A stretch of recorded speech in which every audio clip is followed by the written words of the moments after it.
আমার সাথে আমার মাতৃভূমির অপমানের এই অধ্যায়ও সমাপ্ত হয়ে যাবে।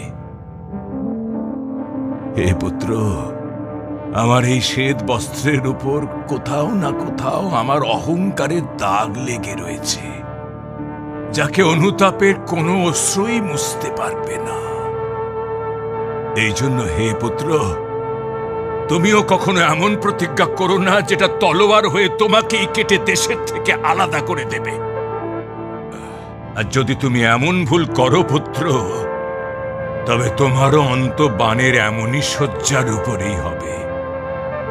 কারণ যখনই এইভাবে কোনো দেবব্রত দেশের হিতের পথ আটকে দাঁড়িয়ে থাকবে, তখন তাকে বাণের শয্যার ওপর শোয়াবার জন্য কোনো না কোনো অর্জুন অবশ্যই সামনে এগিয়ে আসবে।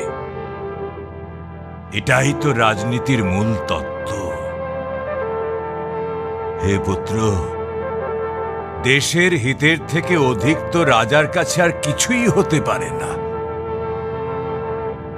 আর পুত্র, যদি তুমি এটা দেখতে পাও যে তোমার এমন কোনো হিত আছে, তবে বুঝে নেবে যে তুমিও রাজধর্ম থেকে দূরে সরে গেছ। দেশ রাজার জন্য হয় না পুত্র, রাজা দেশের জন্য হয়ে থাকে। আর ওই রাজা কখনো নিজের দেশের জন্য শুভ হয় না পুত্র, যে নিজের দেশকে আর্থিক আর সামাজিক দুর্বলতার জন্য তার অতীতকে দায়ী করে থাকে।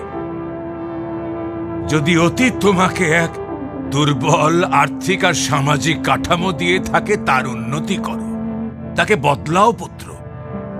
কারণ অতীত তো এমনিতেও বর্তমানের ভিতের ওপর ভালো করে দাঁড়াতেই পারে না। কারণ যদি অতীত সুস্থ হয় আর সেটা দেশের প্রগতির পথের দিকে নিয়ে যাবার শক্তি থাকে, তবে আর পরিবর্তন কেন হবে? আর একটা কথা তুমি ভালো করে শুনে নাও পুত্র, কোন সমাজের কুশলতা নির্ভর করে তার উপর যে সেখানে নারী জাতির সম্মান করা হয় নাকি তার অপমান করা হয়। দেশের সীমা মাতার আঁচলের মতো সম্মানীয়, তাকে সর্বদা রক্ষা করবে পুত্র, সর্বদা রক্ষা করবে। ওনাকে ধর্ম আর রাজধর্মের বিষয়ে কিছু বলুন পিতামহ।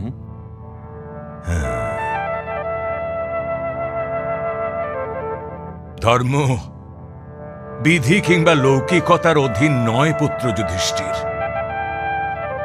ধর্ম নিজের কর্তব্য আর অন্যের অধিকারের সামঞ্জস্যের নাম। এই জন্য ধর্মের পালন অবশ্যই করবে পুত্র।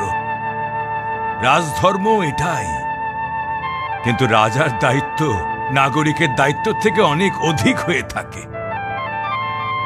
যদি কোনো পরিস্থিতি দেশের বিভাজন চাইতে শুরু করে, তবে কুরুক্ষেত্রে চলে এসো, কিন্তু দেশের বিভাজন কখনো হতে দিও না। তোমরা 5 ভাই কি মাতা কুন্তিকে কেটে ফেলে নিজেদের মধ্যে ভাগ করবে? যদি না হয়, তবে মাতৃভূমির বিভাজন সম্ভব কি করে হতে পারে? আমি এই পাপ করেছি, এই জন্য এইসব বলছি।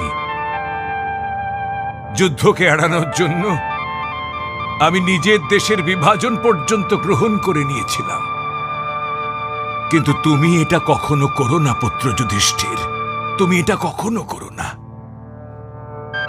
এবার আমি ক্লান্ত হয়ে গেছি বাসুদেব, ক্লান্ত। মহাভারত।